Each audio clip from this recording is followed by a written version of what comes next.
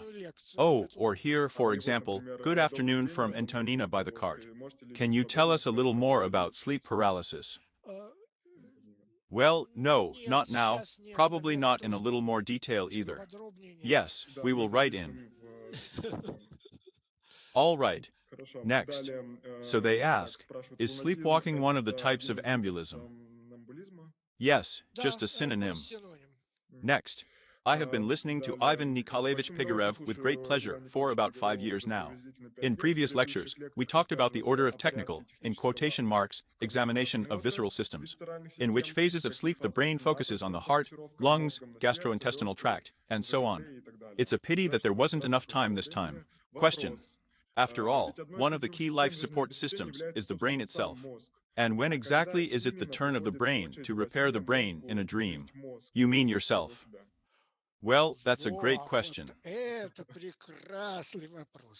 It is beautiful in that I, unfortunately, have to say, this is what interests me the most, and I don't know how to answer it yet. Let's think about the experiment together. You can fantasize for now, but unfortunately, it's hard to say. Here, well, again, if we stand on the positions of this visceral theory of sleep, then two possible solutions are visible. One thing is that there is a part of the brain, some nuclei of the brain. They specifically and always only control the state, the physical state of the brain, and are not included in any analysis of extraceptive signals. That is, he constantly monitors his condition, both in sleep and in wakefulness. Another option is that in some phases of sleep, the brain may be turning to itself. But how this is done is not yet clear. What, by the way, can I offer you? What can I say? It's probably worth doing. The day after tomorrow, the big Congress begins in Moscow, which begins the Forum 2021. It will be online, anyone can connect there. The first report at this forum on the 18th of March in the morning will be made by a researcher. She has a complicated double leaf, two-component surname, which I haven't remembered well yet. This is a researcher from Saratov. They do a very interesting job of cleaning the brain, and in particular, cleaning the brain during sleep. This is one of the possible options that works on one of the possible mechanisms that cleans the brain.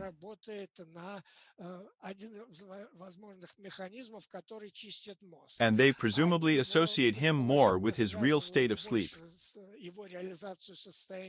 And I would be inclined to believe that it is associated rather with the active state of the brain.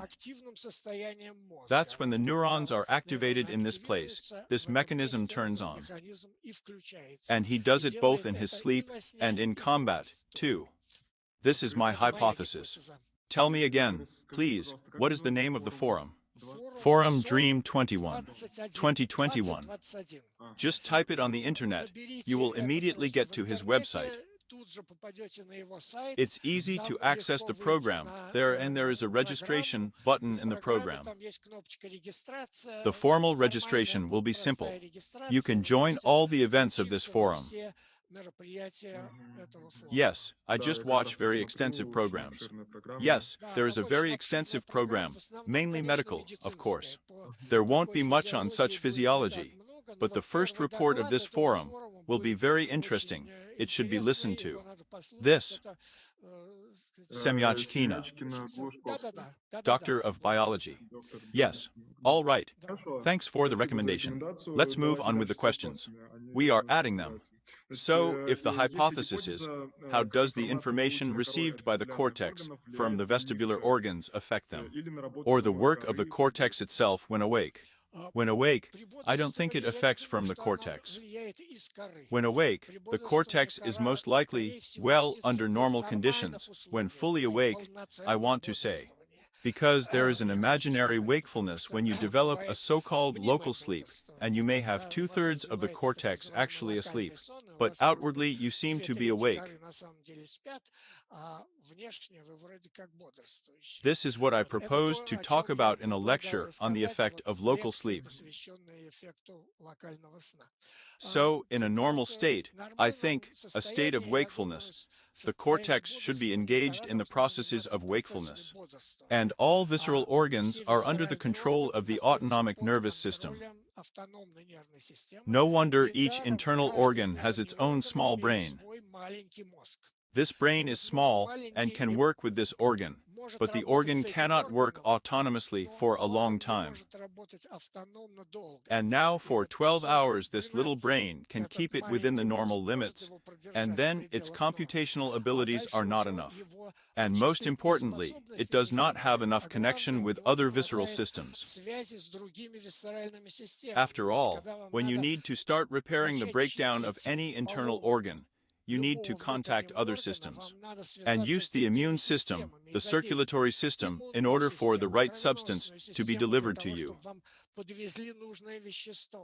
The gastrointestinal tract, so that your intestines from their lumen into the blood, transferred the substances necessary for the repair of a particular visceral system. After all this is under the most complex controller from the side of the entire power of the computational cortex and the entire central nervous system. It's a very difficult job. We do not give ourselves reports of the complexity of our visceral system because we do not feel it. We understand how difficult it is to live in the outside world because it is given to us in sensations. And the visceral complexity is so great that it makes no sense to give it to us in sensations, because our stunted intellect is not able to deal with systems of such complexity. Therefore, they were not given to us in sensations. Therefore, during sleep, the brain works directly with the visceral organs, without being puzzled by the need for us to feel something else there. So let's go further. Participants are kindly requested not to ask any more questions. We'll do a few more lectures, or one or several, and there. Yes, otherwise we'll never figure it out. The question is, does the egg change in a person who has taken loperamide? Have such studies been conducted? No, such studies have not been conducted on humans, although they are very easy to conduct. But the thing is, I have cats. Here I have cats, and people who work, and people who have egg, somehow they are not interested in the visceral theory of sleep at all. Well, we can offer, if someone has a desire, we will give everyone an egg system, an age registration system, and a pack of loperamide. And by the pack, yes, the pyramid was soiled. It's very easy to buy at any pharmacy. This is a very cheap drug, absolutely safe and easy to take. It would be very interesting to see, it would be. All volunteers, please, if anyone has a desire, write to the email address of the Center for Neuroscience. We will definitely attract you. They are already writing in the comments. Tatiana writes, I can. So further. That means more. Is the unified state exam used with a full stomach, and on an empty stomach, and with a variety of festral diseases? Does the egg change with a full stomach? Changing. Well, I can say that cats change, people don't know. People. You know what? No. There were works so old. This is from the last century, so somewhere I remember, I came across works where they compared the egg of sleep, namely the egg of sleep after people were on a carbohydrate diet in one case and on a fat diet in the other case during the day, and showed what they eat while changing. I remember one job like this. All right. So this is the answer. Done? Please comment on the so-called multiphase sleep. How effective is it? It is known that Leonardo da Vinci slept 15 to 20 minutes a day every 4 hours. That is, only about 2 hours. He was awake for the other 22 hours. Well, unfortunately, this is known only to the internet. No experts on Leonardo da Vinci confirm that, at least in any scientific literature related to his activities, it was written about it. But we can multiphase sleep is actually a pretty common thing in the animal kingdom.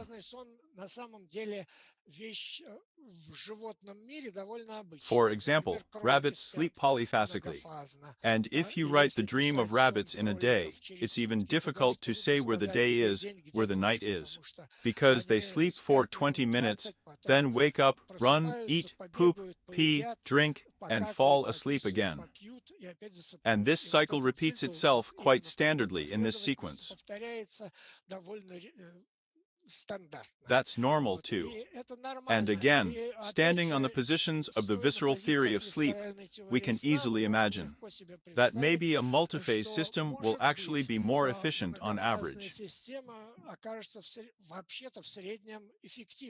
Because if we have only the slightest deviations from the norm in some organ, and we will immediately heal and eliminate them. If there were deviations from the norm, we felt a slight drowsiness, immediately fell asleep. In 5 or 10 minutes, we eliminated this problem, woke up, and we are healthy again. We are running briskly. Everything is fine with us. It is always much easier to fix any breakdown if we catch it at the very beginning, and do not wait for it to entail many other consequences. Therefore, of course, the sleep regime is such that, for example, we are awake for 3 hours, then we sleep for half an hour, or sleep for an hour. On average, it is possible to save money by the day, maybe up to an hour with us, and hardly more. But this is absolutely not consistent with our social sphere.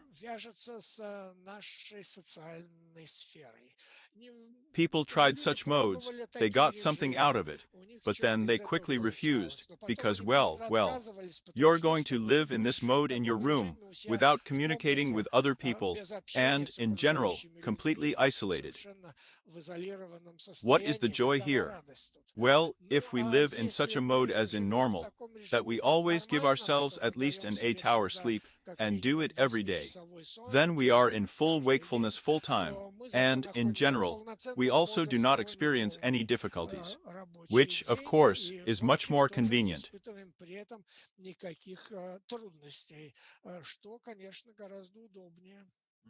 All right. Good evening, Nikolai writes to you. If I don't remember my dreams, does that mean I'm not dreaming? No, well, I do not know. I would not so rigidly associate dreams with any vital problems, with the presence of sleep, lack of sleep. You know about this, there is again a longer conversation on this topic. We need to go deeper into the mechanism, the probable mechanism of generating dreams. Yes, there are just a few more questions here. For example, Maxim Kitilev's management, dream management, is it real? No, you know that on the one hand, it is absolutely real, if we talk about what people call lucid dreams. But lucid dreams, they have the same connection with real dreams as the waking state. This is a very special kind of state, which is not a dream, and most likely, it is certainly a state of wakefulness, when you can cause hallucinations of your own volition. In fact, anyone sitting in a chair can do it. It's very simple. That's just what you need to want. When someone said that to me, I never thought about it. When I was told this, I sat down in a chair and immediately saw these hallucinations. Here you can call them, and to a large extent at your own will, but I do not know what interest it is to spend time on this. The fascination with all sorts of machines for calling lucid dreams is terribly harmful because it disrupts normal sleep and transfers it from a deep state to a superficial one. And this way you stay in the state longer. It seems that you think that you are sleeping, but in fact you are awake, and the recovery of your body is not fully underway. Therefore, I say that all people who are addicted to lucid dreaming are future patients of neuropsychiatric dispensaries or gastrointestinal tract clinics. I just wanted to ask you how you can sit in a chair and cause a lucid dream, but I'd rather not. No, better not. But just sit down, close your eyes, and that's it, and you. And just think about the fact that you may have dreams. They will come to you right away. Okay, here are the questions related to lucid dreaming. Are so-called lucid dreams also a malfunction of the valves? Is it also harmful for the body to ask? Yes, yes, of course, of course. And how else do we have nothing? Valve malfunction. Oh, there's so much. This is a very important thing, in general, a separate big fairy tale. They allow us to explain a lot of very diverse effects. How do you feel about different techniques for reducing the time of daily sleep, interval sleep, and so on? Is it safe? Valeria asks. Yes, it is very dangerous. I have an extremely negative attitude. All right. How does your concept explain that after a good sleep, the brain, the head becomes clearer, rests? Sort of. No, it's getting clearer, yes. That's if we ever get to lectures related to the mechanism of transition to sleep, and I have already mentioned, which is very closely related to the emotional structures of the brain. And in order to understand how this is connected, then we will return to this question. We leave it for the future. We leave it for the future. So further. There are such interesting questions here. Is daytime drowsiness, which occurs approximately 30 minutes after eating, related to the need for the brain to help the gastrointestinal tract solve the problem of digestion? Probably yes. Very good. So, hello. First, how to explain that after eating 1 hour, there is a strong desire to sleep? Or rather, is it possible to minimize it? What to do? We have to minimize this, although ideally, of course, it would be better to go to sleep. And I need to get some sleep. 15 minutes of sleep, and that's enough. Here is the second question. Why does even a 3-minute sleep completely interrupt further desire? Well, this is in pursuit. Again, it's better to leave it for the next lecture. Got it? Skip it. Hello? I would like to ask how polyphase sleep, especially its extreme schemes, in which one sleep session is reduced to 20 minutes, and repeated many times throughout the trial, affects the human body, carries. Well, does it cause much harm due to the incomplete passage of the phases of slow and REM sleep? Well, this is already. Yes. Well, you know that, as far as I know, all the people who tried this polyphasic sleep, they refused it after, in my opinion, a maximum of 2 years. Well, the main reason was not even the same as theirs. They just, first of all, did not live up to those visceral pathologies that they should have started if they had extended this case. After all, I did say that all of our internal organs have, first of all, their own little brains, which try to repair them as much as possible. The second thing is that we have the effect of local sleep, which, with any polyphase sleep, during the period when a person believes that he is awake, turns on and still tries to finish what has broken, and is not fully repaired. Therefore, I am an absolute opponent of all these games, and with polyphasic sleep. And sleep is an area that you don't have to play with. This is too serious, because this is the main thing that ensures our health and longevity.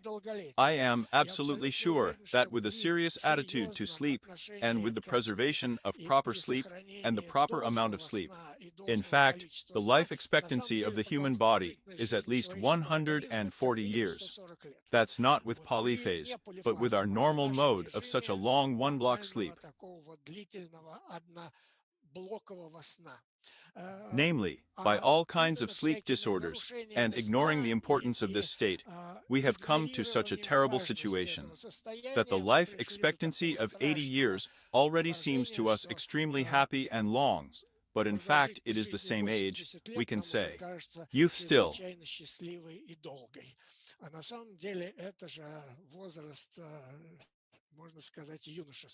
Heyday, yes, yes.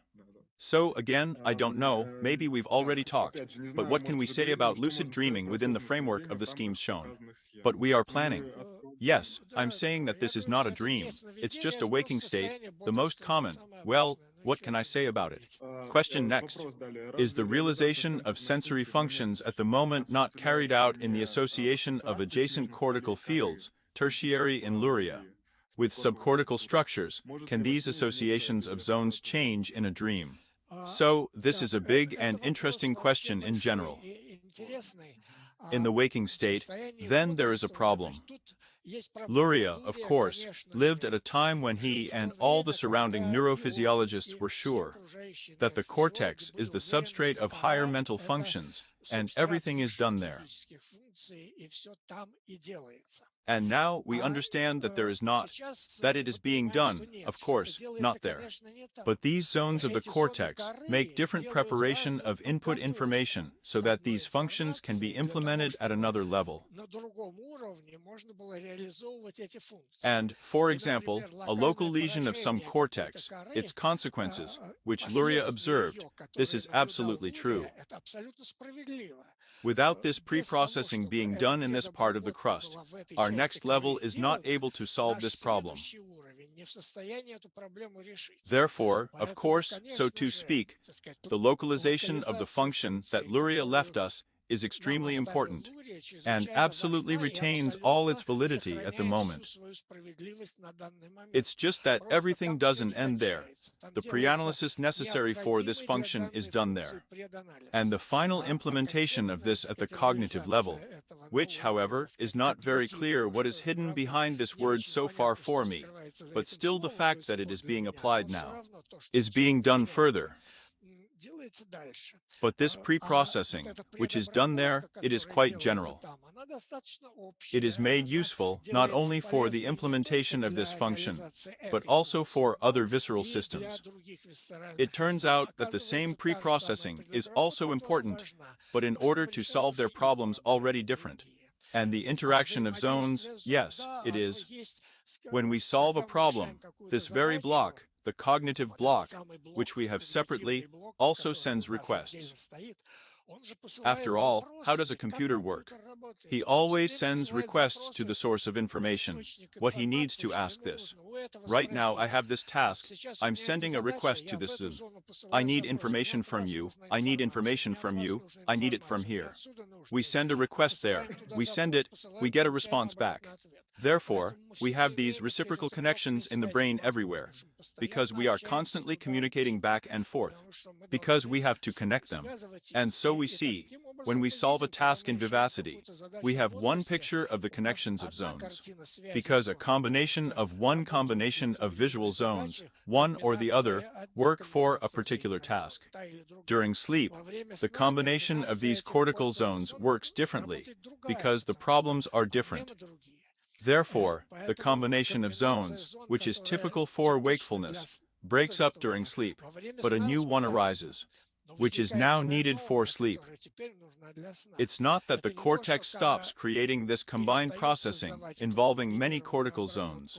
It does it by doing a different processing of solving other tasks with a different combination of these zones.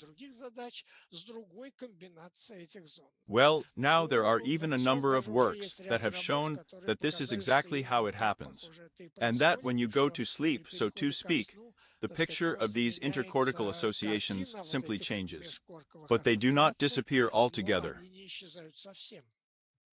Okay, I see. Well, a difficult question, yes. He is a complex question, and he is still extremely undeveloped. So, we have the last batch of questions left. Literally. A few. Yes, there are a lot of questions. I'm trying to answer in writing. So, is it possible for enthusiasts to participate in your experiments? Alex asks. By equipment, for example. Well, you said that the equipment.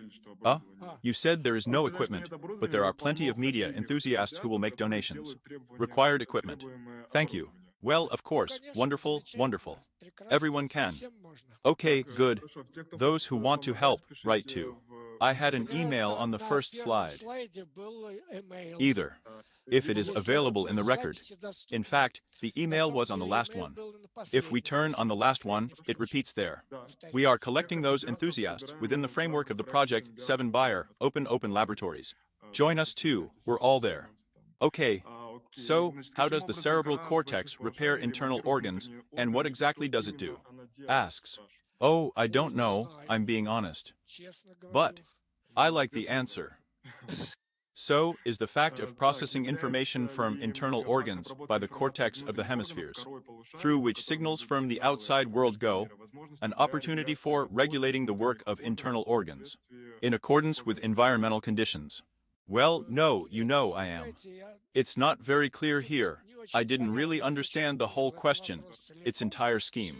Here one could imagine whether it is possible, by changing the inputs coming to the cortex in wakefulness, to somehow reconstruct the work of internal organs if, for example, it is possible to turn on its output to visceral functions. Well, that is, we switch the valves so that we turn on the valves from the cortex, for example, to visceral functions and the cortex. And we will send some signals from the outside world to the bark. I believe that in this way we will begin to treat one or another organ. There may be such an idea. I think it is unlikely that this will happen, because we simply absolutely cannot imagine the complexity of the problems that arise in the internal organs.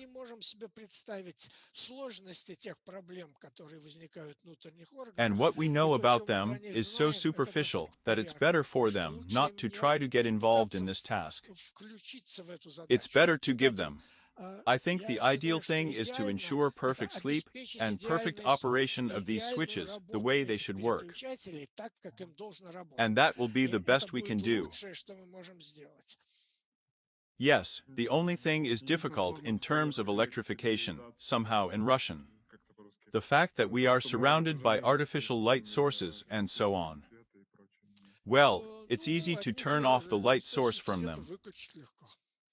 It is important to understand the importance of this case, and then everything is simple. So, further questions about evolution. So, how much older in evolutionary terms can there be a separation in time of information paths from the external environment and from internal organs? No, I do not deal with the question of evolution at all, and in general, I very much doubt that this has ever taken place. But this is my personal opinion, estimated. I am not a supporter of the evolutionary theory. Interesting. Well, I'll talk to you separately again. I would like to find out. So further, if in your opinion, there are potential interesting for commercial and potential interests for commercial companies in the field of sleep research, for example, practical results or research projects in which it would be useful for business to participate. Here. Well, you know, I'm afraid to say anything yet. After all, I am an exceptionally fundamental scientist. I have a cat, and I tell everyone what we got. And then let commercial systems look. Can they take something useful from it? This is no longer my area of expertise. Yes, we just have a seminar dedicated to making business interact more closely with the academy, so there are also such questions. Well, whether they are being conducted. Here I can say that it rather makes sense for business to turn to this forum, Sleep 21. When we touch upon sleep medicine, here are a lot of problems that can be solved and need to be solved. And there is a huge field of activity for business there, because sleep medicine gives a bigger scope here.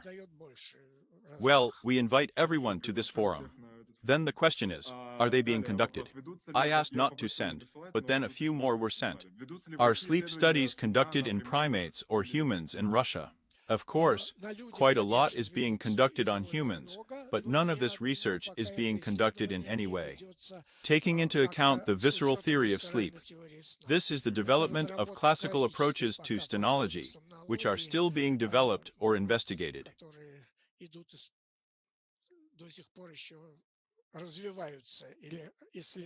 Unfortunately, there is no way for someone to actively use any provisions of the visceral theory. But now there are hopes. Just a related question. Has your hypothesis/theory spread in foreign literature? In foreign literature, you know that for a long time, there was an absolutely amazing situation for me. Not a single magazine dedicated to sleep. We have two leading magazines. They rejected our articles without even sending them for review, saying that they were not interested in this topic at all. Now, thanks to the Frontiers magazine Not Science, which appeared somewhere probably 10 years ago, our articles began to be published. And then they began to arouse great interest, and they are read quite actively.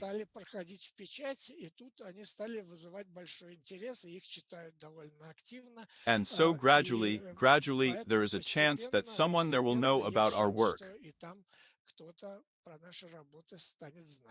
Well, let's hope so. Next question. Where is your laboratory located? What experiments are you currently conducting? In Moscow, on Leninsky Prospect 33, but, unfortunately, now there is a threat hanging over it, because they want to expel us from this building. Here. Although we have been there for 50 years. Just cry in the vest really. But yes, but there is a threat, because, of course, all installations. It is not very clear where we could even move to, because there is no place for us yet in our institute. Because I am at the Institute of Information Transmission Problems. This institute is largely mathematical, computer-based, and people are sitting in offices there. Our main building, a very small one, which we now have in the Center for Laboratories that work with animals. We have several such laboratories and experiment with people. We also have such laboratories. There is no specific place there, and therefore historically we are located in a building on Leninsky 33. But now, for some reason, the administration has a strange desire to kick us out of this building, but I do not know. I hope that it will resolve, and somehow our leadership of our institute will be able to protect us there, but we'll see. Нашего института нас защитить там, но I see, let's hope. So further, do you invite students from other institutes? I wish, and just those who want to work on laboratory projects. You know, yes, of course. We actively invited and invited for many years, but no one went because, well, there was a period when young people did not go to science. It was completely unpopular. Now we are happy to accept students, but we have an extremely cramped place. My entire laboratory occupies one room on Leninsky 33. On the ground floor there is located, in the same room of the vivarium, where our cat lives, alone. However, we even try not to have two cats at the same time. It's still stressful. Our experimental installation is also located there, and since there were 4-meter-high ceilings, I built the second floor there myself, and our office part and computing center are located on the second floor. There are our 3 desks with computers where we do the processing. And there is also a small fence where we have a workshop, where we make all our unique equipment. These micromanipulators that we put on our heads and so on. That's all in one room. Now we have 1 employee and 1 student. Well, there are already 3 of us in this room, quite a lot already. But nevertheless, if students are very interested, and students usually do not come every day, and if we can spread the students so that one comes on one day, another on another, the third on the third, then in general, come in, we'll talk, we'll see. And if this case attracts us, then we are always happy. Well, in any case, for experiments with laparamide, we can conduct them remotely. And if you have encephalographic installations for the pyramid experiment, then please. And not only with the pyramid, we can then offer you other interesting options. But we have partners who are just developing such home-friendly electrotechnographs. We can try. It's okay. And literally, the last 3 questions. So let's do this. You often focus on the defeat of the gastrointestinal tract and skin in the first place during sleep deprivation. Could this be due to the fact that the gastrointestinal tract and skin are the main carrier of the guest microbiota? In the gastrointestinal tract, the mass of the guest non-endogenous microbiota is more than 1 kilogram. Yes, the question of microbiota is interesting. I'm even familiar with this area somewhat. But I think the microbiota helps us rather than hinders us. It works well. It is possible that it is the one that the questioners suggested, and rightly so.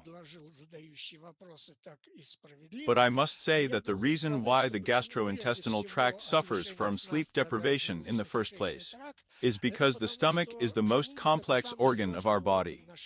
No other organ of our body works in such crazy, from the point of view of chemistry, conditions. This is a high acidity, high enzymatic activity. It must decompose the proteins from which it is made. Well, it even sounds senile, but nevertheless he does it. But you understand that there is still a game going on. This is this amazing balance. You will shift the chemistry a little bit, and ulcers will begin to drill into the surface of the stomach. Therefore, it requires the finest nervous control. And therefore, a violation of the nervous control of the stomach, it immediately leads to tragic consequences. Why do we always have students during the session? What happens? This is primarily diarrhea, and then it comes to stomach ulcers.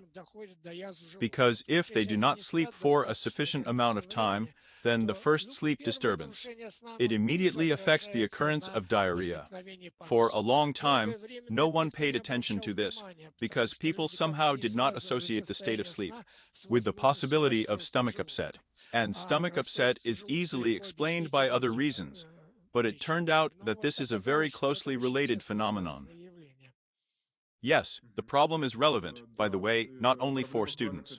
Not only that. Not for many Moscow residents for sure. If a question is possible, if a question is possible, the charge of a nerve impulse circulates through the body's network, that is it a cycle, or is it a pole movement of the charge?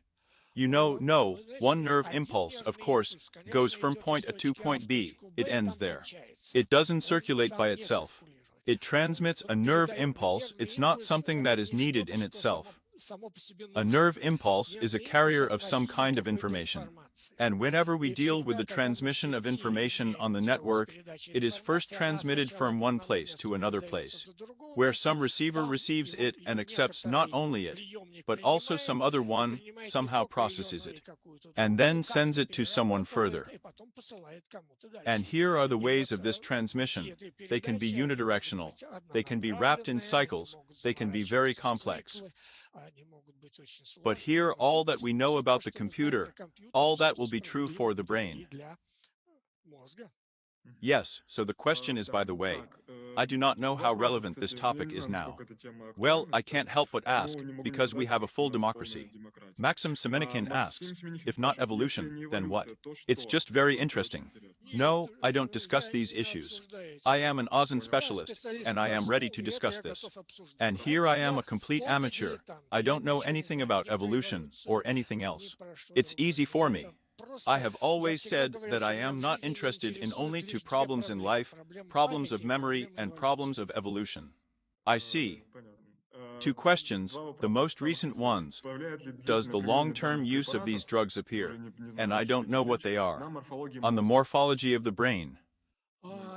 You know what? Вы знаете, что I think that so far no one has thought about this question, and no one has investigated it. But in fact, it is very likely that yes. And the last question. In your opinion, what are the most interesting studies currently being conducted in Russia? That's it. Research on sleep or in general. или вообще? It's not specified here, but I assume that by sleep. In general, which groups work and where here? Which groups are the most interesting to work with? But I would say that this group in Saratov, in my opinion, is the most interesting right now. She is the strongest, the biggest, she is united by an idea.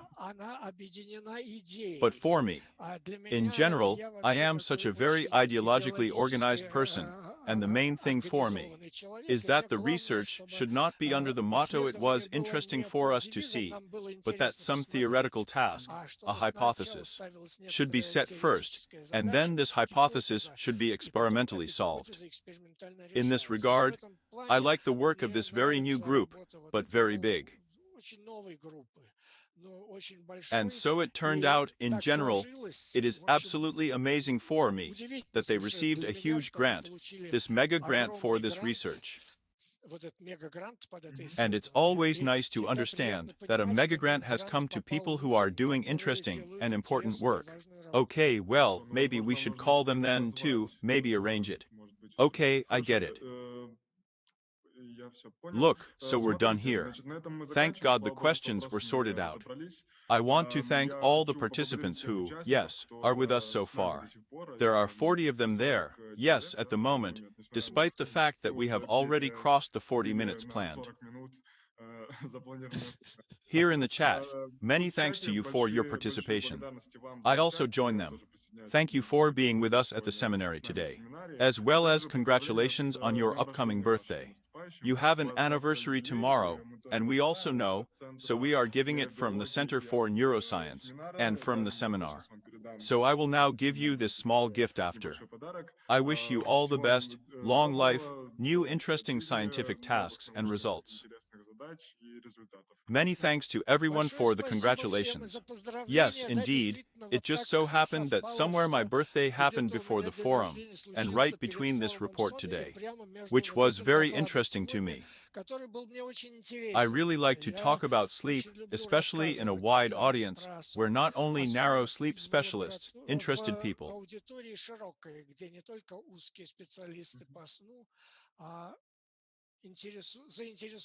Well, I always tell in the hope that maybe someone will at least come and be interested, come to our team. Yes, then write, Ivan Nikolaevich, directly. Write to the Center for Neuroscience, join the St. Bayer Open Project, and happy World Sleep Day to everyone. On February, the 19th of March this year, he celebrates. Да. Here they write the following lectures are needed, so I think we will discuss it there.